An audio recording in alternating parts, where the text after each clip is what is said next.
আমি মাইকেল জ্যাকসনের গান খুব ভালোবাসি আগাগোড়ায় 90 দশকে। আমি এই কারণে এই ভেসে এই আসা, প্লাস আমি এই চানাচুর বেচে মানুষকে বিনোদন দেই, তাই লোকে আমাকে মাইকেল বলে, মাইকেল জ্যাকসন বলে।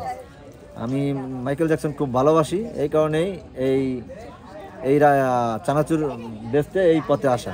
আগে অনেক কাজই করতাম, পরে লাস্টে ইজি বাইক চালালাম। তো ইজি বাইক চালাইতেও সমস্যা, অনেক কষ্ট করছি, তারপরে এই চানাচুর বেচতে এই পথে আসলাম। এই নেটের যুগে দেখে দেখে এই নেটের যুগে চানাচুর বেচতে আসলাম, প্লাস মানুষকে আনন্দ দেই। এই মাসে ধরেন 50-60 টাকা ইনকাম করি, এই নিয়ে আমার সংসার চলে। আমার ছেলে মেয়ে আছে, লেখাপড়া করে, আর এই নিয়ে আমি আছি।